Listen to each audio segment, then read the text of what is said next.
Hola a tots! Jo sóc Lluís i Max. Avui veurem un document de la llibertat d'expressió. Què és anarquia? És un centre que és de la llibertat i realitat.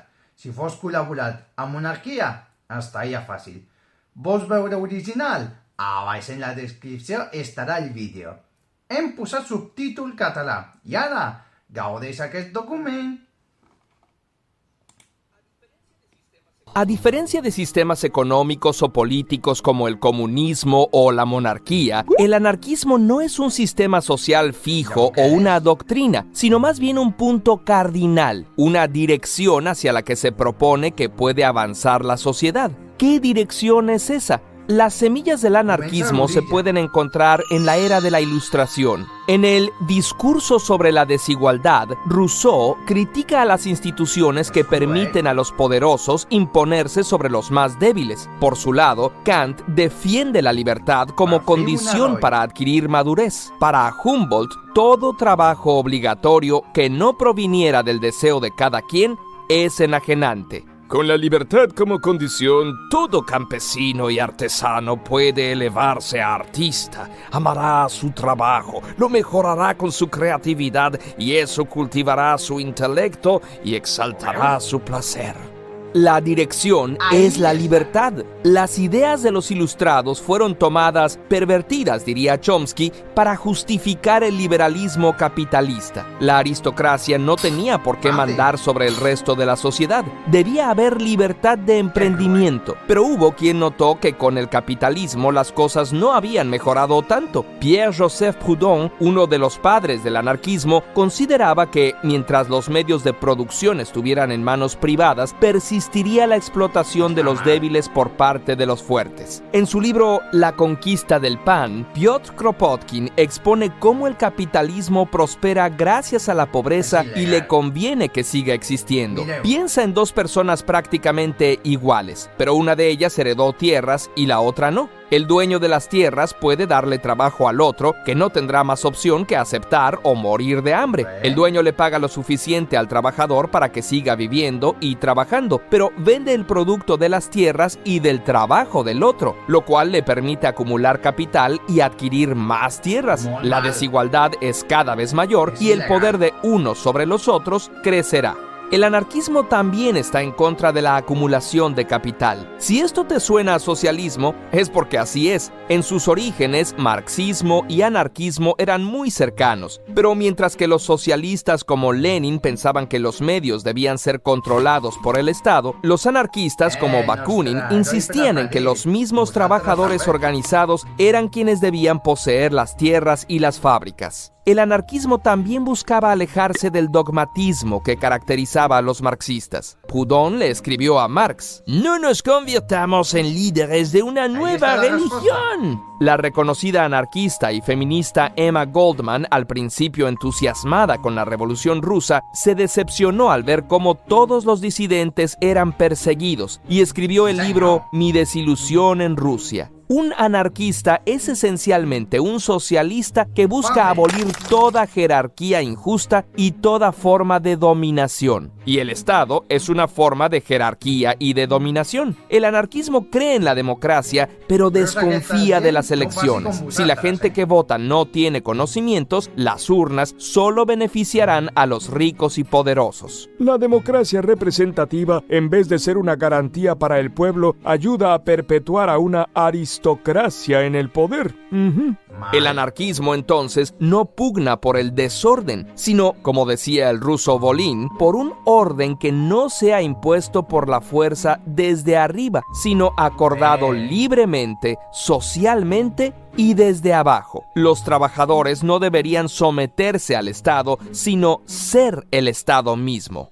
Entonces, si el anarquismo sostiene ideales de libertad, equidad, cooperación y justicia, ¿Por qué no ha prosperado? Hay varios motivos.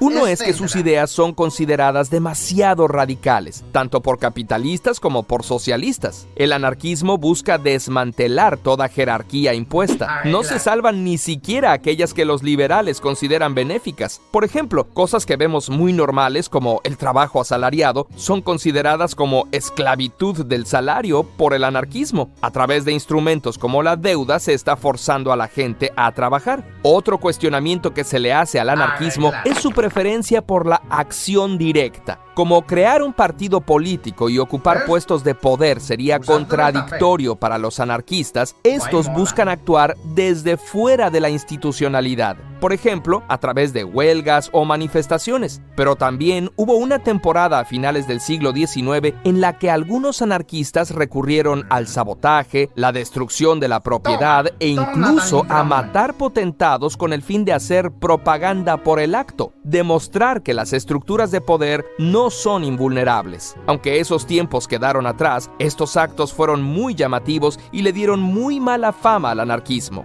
Los anarquistas actuales prefieren las disrupciones informáticas como el hacktivismo. ¿Y el anarquismo alguna vez ha sido puesto en práctica? Pues sí. En Rusia, los primeros soviets, como los organizados por Volin, eran grupos anarquistas de trabajadores. Después cayeron bajo el dominio del autoritarismo y del monopolio del Estado impuesto por Lenin y los bolcheviques. En Ucrania, Néstor Makhno, con el consejo de Kropotkin, ayudó a organizar comunas bajo los principios de fraternidad, igualdad y libertad. Formó un ejército guerrillero de voluntarios que resistió a la invasión austríaca alemana y después enfrentó a la misma Unión Soviética, resistiendo por muchos años. En Italia, inspirados por las ideas de Enrico Malatesta y de Antonio Gramsci, grupos de trabajadores tomaron el control de las fábricas hasta inicios de los años 20. En España, basándose en un comunalismo rural, en los años 20 se formaron comunidades donde no existía el dinero. La renta, la electricidad y el auxilio médico eran gratuitos y la sociedad ya no se dividía entre trabajadores manuales e intelectuales. Todos trabajaban y dedicaban tiempo a la educación y las artes. Incluso la producción aumentó, aunque para 1938 cayeron ante los embates tanto de los fascistas como de los comunistas. Emma Goldman escribió que su legado perdura al demostrar que es posible la colectivización de la tierra y de la industria. En México, los hermanos Ricardo y Enrique Flores Magón, anarquistas, escribieron el periódico Regeneración, que inspiró el surgimiento de la Revolución Mexicana. En la actualidad hay muchos tipos de anarquismo, dependiendo del énfasis que hacen. Quizá la dificultad más grande que enfrenta esta ideología es que, para existir, requiere un grado de conciencia y de solidaridad para el que nuestra historia no nos ha preparado aún. De todas maneras, estos ideales podrían servir de guía para, en cada momento, detectar y buscar acabar con el abuso y la opresión. Wow, ha sigut genial el document d'anarquia. I no sé què vull donar-li la gràcia. Bakunin, el creador d'anarquia. Sé que estàs mort en el cel, però és usted un heroi.